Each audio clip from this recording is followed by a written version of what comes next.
All right, so let's start with next question. That is question number 28. So the current in an inductor is given by I is equal to 2 plus 3t ampere. तो question में misprint है I equal to 2 plus 3t, 3 temp हो गया है, वो 3t ampere है, where t is time. The self-induced EMF in it is 9 millivolt. मतलब self-induced EMF E is 9 millivolt है. The energy stored in the inductor at t equal to 1 second is. आपको energy stored का formula पता होना चाहिए, half Li square, और आपको पूछा है at t equal to 1. तो t equal to 1 सेकेंड पे कितना एनर्जी स्टोर्ड था, तो पहले at t equal to 1 you can find out current is 2 plus 3 into t की वैल्यू 1 डालोगे तो at t equal to 1 current is 5 ampere. अब आपको L चाहिए. How do you find out L? Is a very simple thing. आपको पता है induced EMF is L di by dt, right? तो आपको L मिल जाएगा mod of E upon di by dt. E आपको दिया ही हुआ है 9 millivolt, 910⁻³ volt, upon di by dt, derivative of 2 plus 3t. So this is equal to 910⁻³ upon 2 का derivative 0 और 3t का डेरिवेटिव 3 आएगा. तो 2 का डेरिवेटिव 0, 3t का डेरिवेटिव 3, dt by dt 1. तो ये आपके पास आ जाएगा L की वैल्यू 1 and 3 मिली हेनरी. तो 310⁻³ henry. Therefore, energy stored at t equal to 1 second is half L. L की वैल्यू आपके पास है 3 into 10⁻³. Okay, and I square, current की वैल्यू आपके पास कितनी मिली है, 5 एम्पियर. 5 एम्पियर का स्क्वायर. तो उसको सॉल्व करना पड़ेगा आपको. सो you will have 25 3s are 75 by 2, 37.5 into 10⁻³ joule. That is 37.5 millijoule. This is what you will get. Okay, this is what you will get है कि 37.5 मिलीजूल. ये स्मॉल m होना चाहिए, यहाँ पे कैपिटल M हो गया है print. So that's it. That's how you are supposed to solve this question. Next question, question number 29. A current increases uniformly from 0 ampere to 1 ampere in 0.01 second. So you have a current which is increasing from, मतलब आपको DI दिया है I final minus I initial, that is 1 minus 0.1 ampere का, और dt दिया है आपको 0.01 second. तो आपको di by dt मिल जाएगा, that is 1 upon 0.01, that is 10 power 2. ये आपको di by dt मिल गया. और आपको कॉइल का इंडक्टेंस दिया है. कॉइल का इंडक्टेंस कितना दिया है आपको, 10 milli henry. So that is 10 into 10⁻³ Henry. This is 10⁻² Henry. Induced EMF कैसे निकालते हो आप? Mod of E is equal to L di by dt. L is 10⁻², di by dt is 10⁻+2, मतलब 1 volt का induced EMF हो गया. Option number A. This is how you are supposed to solve this question. Okay. Next question, question number 30th. The current in the coil varies as I equal to 3t square plus 2t. If the inductance of the coil be 10 millihenry, the value of induced EMF at 2 seconds will be. तो वैसा ही करना है ये. E is equal to minus या फिर mod of E is equal to L di by dt. L dt of I is 3t square plus 2t. L, this is dt of 60 plus 2t. तो derivative ले लो, sorry derivative लेने के बाद 60 आएगा. Derivative ले लो, 3t² का derivative आएगा 6t, 2t का डेरिवेटिव आएगा 2। ओके, ये आ गया आपके पास मॉड ऑफ ई। आपको पूछा है एट t = 2 seconds, तो induced EMF at t = 2 seconds is value of L is 10 millihenry, तो 10⁻² Henry, 6 × 2 + 2 ऐसा आएगा ये। तो 10⁻², 12 + 2 14, 14 × 10⁻² volt, मतलब 0.14 volt, option number A. So as you see, questions are very simple in this chapter. Next question, in the figure magnetic energy stored in the coil is, तो बहुत simple सा case है। Magnetic energy आपको पता है half L I square होता है। अभी एल तो दिया ही है 2 हेनरी का, लेकिन आई कैसे फाइंड करोगे? You know V is equal to IR, I is equal to V by R, तो V by R स्क्वायर, तो half L is 2, V is 10 by R is 2 square, ये और ये cancel, 5 square is 25 joule, option number C आएगा। Okay, so you will get option number C. So very simple thing, बहुत simple से question है यहाँ पे। Next question, now we are moving towards AC circuits. तो हमारा ये एसी सर्किट का पहला ही क्वेश्चन है।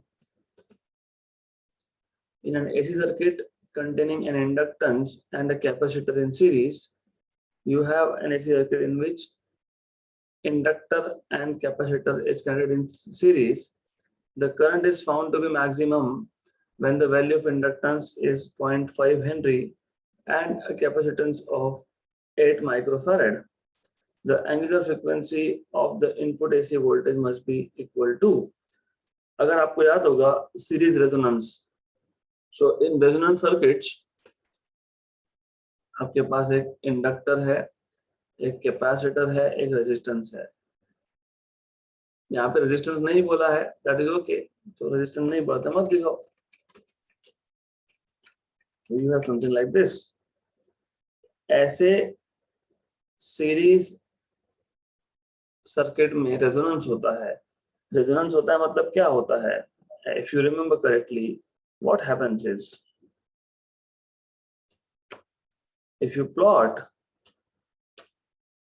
रेजोनेंस का मतलब क्या होता है कि या तो impedance, what is impedance?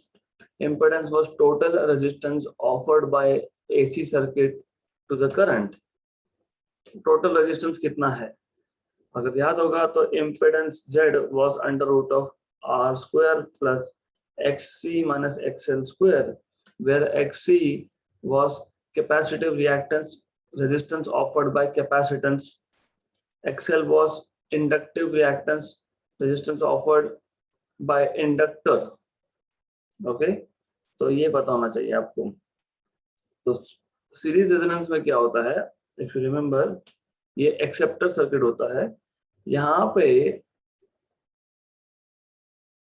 for a given combination of for some given values of L and C, the impedance becomes minimum.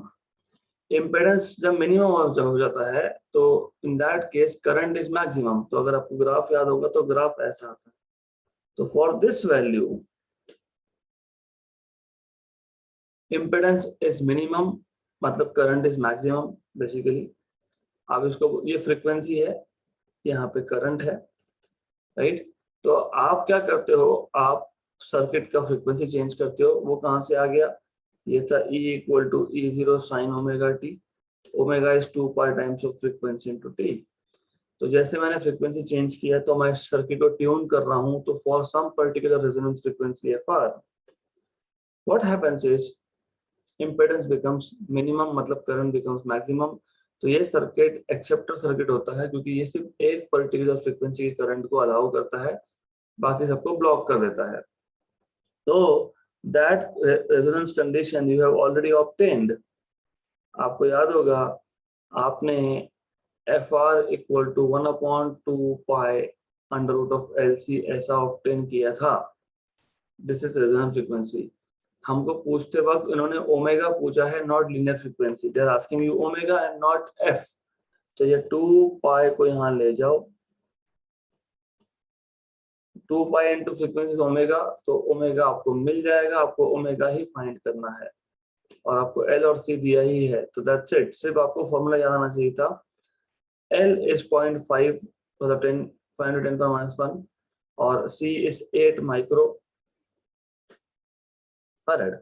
So solve करो, 1 upon this is 5 into 8 is 40, 40 into 10 power -1 into 10 power -6, मतलब ये आ जाएगा 1 upon root of 4 into 10 power -6, मतलब 1/2, और ये 10 power -6 root के बाहर आके 10 power -3, ऊपर जाके 10 power +3, तो ऊपर जाके 1000 हो जाएगा, ये है ना, 10 power +3 हो जाएगा, मतलब 500 रेडियन पर सेकेंड का फ्रीक्वेंसी मिल जाएगा आपको।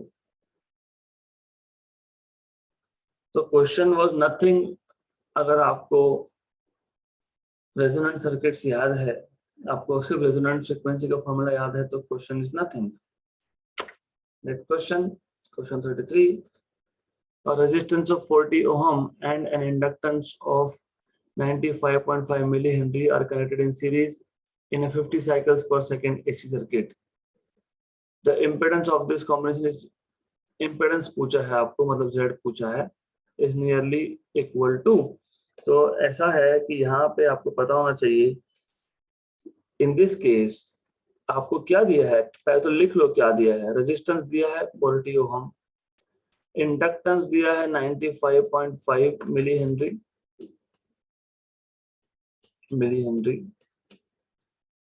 50 साइकिल्स पर सेकेंड मतलब फ्रीक्वेंसी दिया हुआ है आपको, आप एफ से डिनोट करो, एन से करो, नो से करो, कोई फर्क नहीं पड़ता है।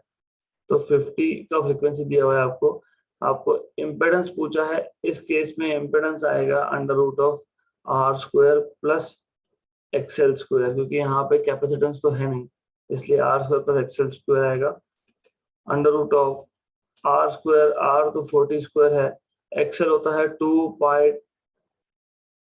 F into L, X is omega L, if you remember XL is omega L, omega is 2 pi F into L, मैं कैलकुलेट कर ही लेता हूं बाहर,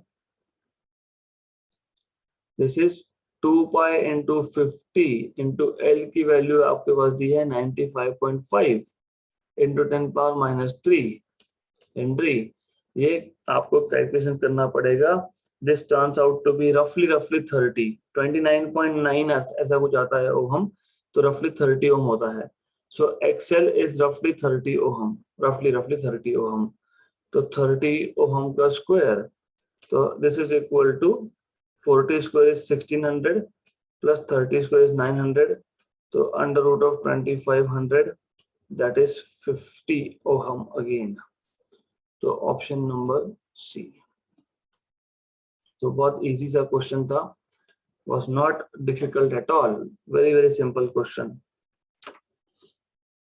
Next question, question 34, in a series circuit R is 300 ohm, L is 0.9 Henry, C is 2 microfarad and omega is 1000 radian per second.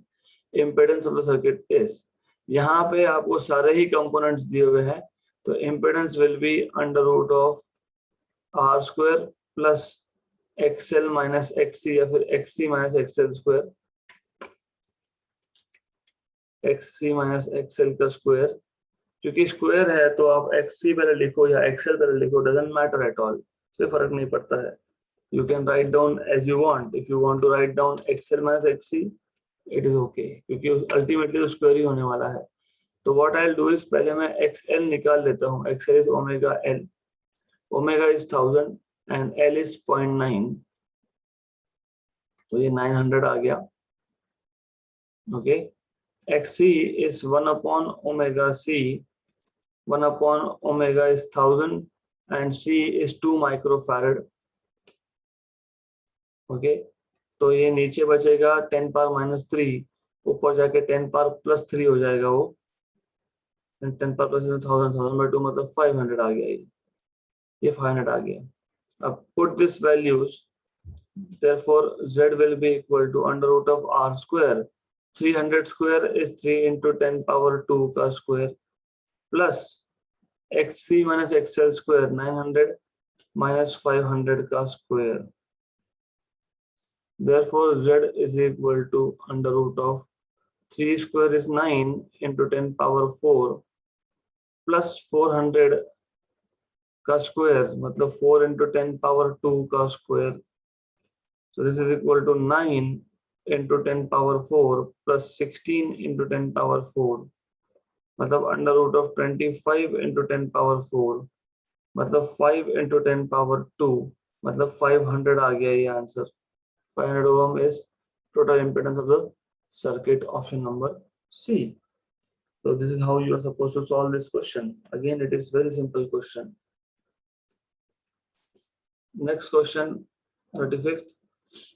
In a circuit shown in the figure, the AC source gives a voltage V equal to 20 cos of 2000 T.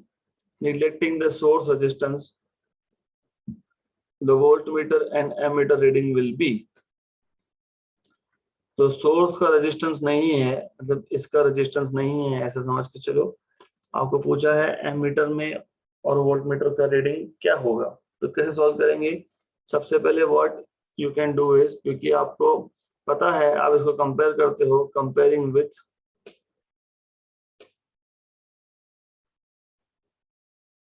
Standard equation is V equal to V0 cos of omega t. आपको V0 मतलब peak value of voltage मिल गया, that is 20. आपको omega मिल गया, that is 2000. ये मिलने के बाद what you can do is you can find out what is XL. XL is omega L. Omega is 2000 into L. Inductance कितना लिखा है, 5 मिली हेनरी है. 510 - 3 हेनरी वो फिगर में दिया है वैसे, तो ये 10 आ गया. This is 10 ohm by the way. Similarly, you can find out what is XC, 1 upon omega C. Omega 2000 है, C की वैल्यू 50 माइक्रोफैरड है, 15 to 10 power -6.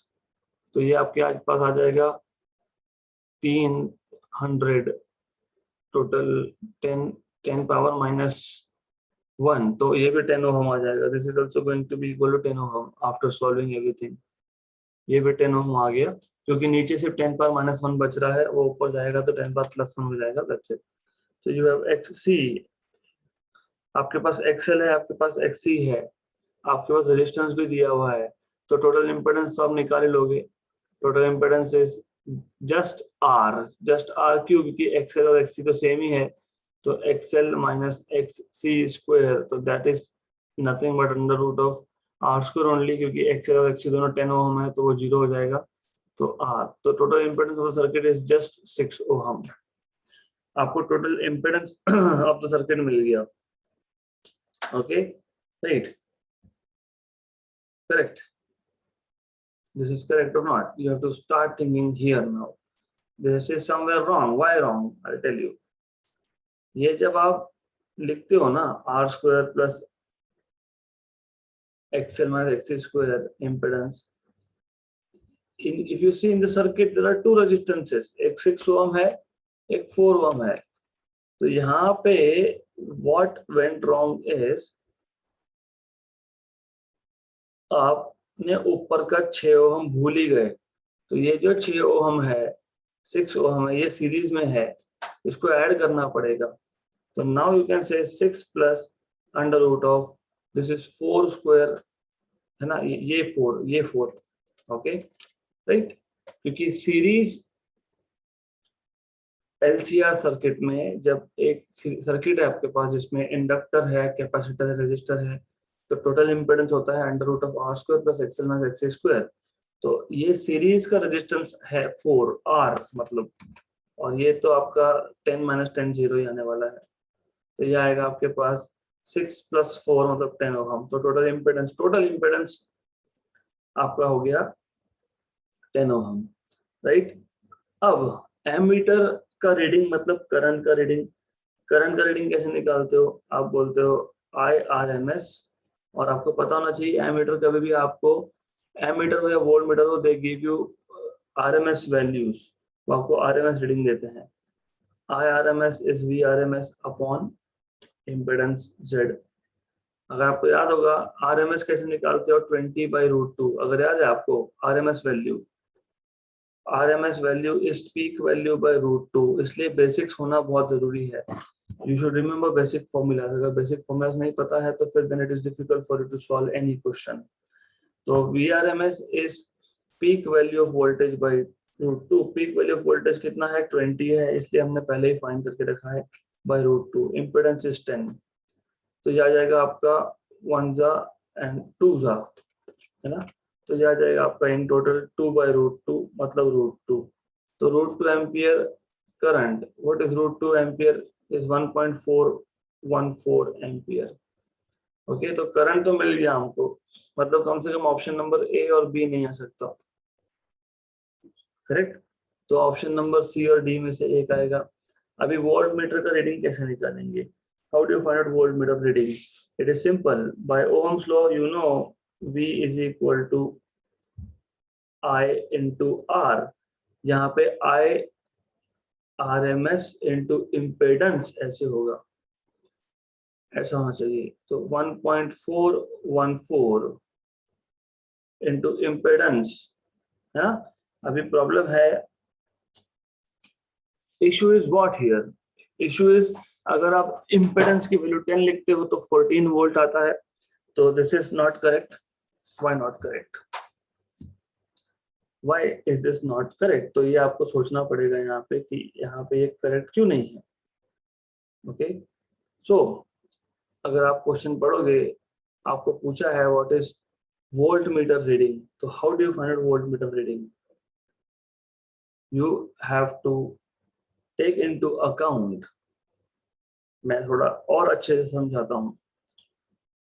ये जो इम्पिडेंस आपने 10 ओहम निकाला है, 10 ओहम निकाला है, ये 6 ओहम मिला के है। वोल्ट मीटर कहाँ लगाया है आपने, you have put volt meter across this branch, right. तो वोल्ट मीटर का रीडिंग निकालना है तो इस ब्रांच के अक्रॉस निकालो ना, ऊपर का 6 क्यों लेना है आपको? तो आपको ये ध्यान रखना है कि यहाँ पे ये गड़बड़ मत करना। यहाँ पे आप लिखना R² plus XL minus XC², वो 6 को ऐड नहीं करना। मैं वापस समझा देता हूँ, प्रॉब्लम क्या है कि ऊपर का जो लूप है, करंट निकालना है तो 6 ओहम का रेजिस्टेंस छोड़ नहीं सकते हो, you can not leave that 6 ohm, आपको लेना ही पड़ेगा। क्योंकि करंट सर्कुलेट कैसा होगा, करंट तो इस लूप में सर्कुलेट होगा।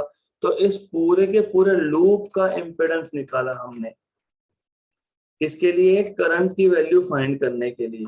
लेकिन वोल्टेज की जब वैल्यू फाइंड कर रहे हो तो सिर्फ इस ब्रांच का कितना इम्पिडेंस है वो देखना पड़ेगा। वहां पे आप अगर 6 ओहम लेते हो प्लस करते हो तो आंसर आपका गलत आएगा। तो this is what you have to understand. 1.414 ये तो मैंने अभी अभी बताया, XC और XL सेम है तो ये सिर्फ R आएगा। तो 1.414 इंटू R की वैल्यू 4 है, 1.4 into 4 is nothing but 5.6 volt. आगे ऑप्शन नंबर डी। तो थोड़ा सा ध्यान देके करना है यहाँ पे, otherwise you will and up making mistakes. तो करंट निकालते वक्त पूरे ही लूप का रेजिस्टेंस लेना पड़ता है, और वोल्टेज निकालते वक्त वोल्ट मीटर कहाँ कनेक्ट है सिर्फ उतने ब्रांच का इम्पीडेंस लेना पड़ेगा। Next question, the EMF E is 4 cos of 1000 T volts is applied to an LR circuit containing inductance of 3 millihenry, resistance of 4 ohm. Amplitude of current is, आपको एक EMF का equation दिया है, alternating EMF का, उसमें से आपको peak value मिल जाएगा 4, उसमें से आपको ओमेगा मिल जाएगा 1000। आपको L और R भी दिया है, आपका पूछा है एम्पलीट्यूड ऑफ करंट। तो it's simple, amplitude of current कैसे निकालोगे? प्रीटी सिंपल थिंग, एम्पलीट्यूड मतलब पीक वैल्यू, एम्पलीट्यूड मतलब पीक वैल्यू पूछा है आपको। What is peak value of current? Peak value of voltage upon impedance. Peak value of voltage को E0 बोला है मैंने, अपॉन इम्पीडेंस। इम्पीडेंस क्या आता है, क्योंकि ये सर्किट में कैपेसिटेंस तो है नहीं, तो R square plus XL square. अभी XL भी फाइंड कर लो, XL is omega L, omega is 1000 and L is 3 milli henry, 3 into 10 power minus 3 henry, मतलब 3 आएगा, ये हो गया। तो आपको मिल जाएगा I0 equal to E0, what is E0? 4 under root of resistance कितना है, रेजिस्टेंस है 4 ओहम, तो 4 स्क्वायर प्लस XL है 3 स्क्वायर, तो 4 अपॉन 16 प्लस 9 25, तो 4/5 ऐसा आएगा आंसर। 4/5 मतलब 8/10 मतलब 0.8 ampere, option number D.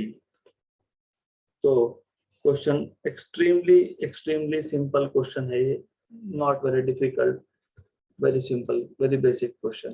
Okay, so next question. A 750 hertz 20 volt source is connected to resistance of 100 ohm. 750 hertz मतलब frequency दिया हुआ है आपको 20 volt। अब ये 20 volt जब बोलते हैं ना, तो क्या दिया है ये पता होना चाहिए। You should know what they are trying to give you. Okay, 20 volt source is connected to a resistance of 100 ohm. Inductance of 0.1803 Henry, capacitance of 10 microfarad, all in series. The time in which resistance will get heated by 10 degree is, तो delta theta change in temperature 10 degree, कितने time में ये होगा? तो सबसे पहले आपको पता होना चाहिए IRMS is ERMS upon impedance. Okay, तो ERMS अपॉन इम्पेडेंस आपको पता है R square plus XL minus XC square. तो XL और XC you can find out. Okay, तो कैसे फाइंड करते हैं वो देखेंगे हम लोग। तो let's start solving this. So how to find out XL? XL is omega L. Omega is 2 pi times of frequency into L. 2 pi into frequency 750 into L की वैल्यू है वो 0 point something something 0.1803, ये find कर लो। I am not doing calculations for you, मैं से बता रहा हूँ आपको कैसे करना है, क्योंकि somewhere you are suppose to calculate by yourself. तो ये आपको कैलकुलेशन खुद को ही करने हैं, मैं डायरेक्ट फाइनल आंसर बताने वाला हूँ बिकॉज मैंने कैलकुलेशंस करके रखे हैं।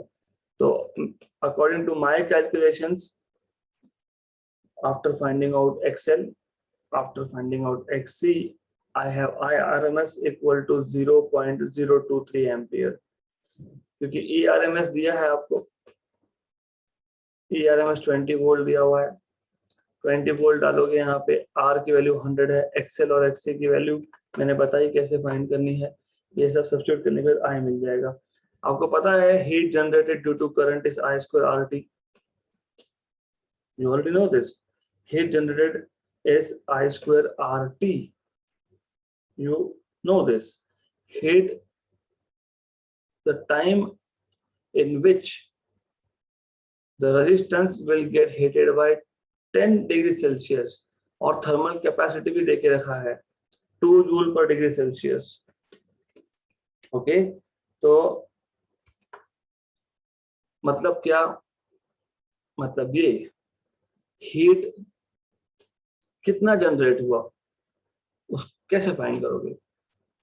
आपको बोला टोटल चेंज कितना है 10 डिग्री, और हीट थर्मल कैपेसिटी कितना है 2 जूल पर डिग्री, मतलब 1 डिग्री के लिए 2 जूल स्पेंड होता है। To increase the temperature by 1 degree you need 2 joule of energy. तो टोटल 10 डिग्री के लिए क्या करोगे, आप लिखोगे डेल्टा थीटा। तो heat generated is increase in temperature multiplied by thermal capacity. ये चीजें छोटी छोटी चीजें हैं, बेसिक्स पता होना चाहिए। Okay, I square RT। अब ये आपको हीट मिल जाएगा डेल्टा थीटा मतलब 10 into 2 equal to I square 0.023 का square into resistance that is 100 into t.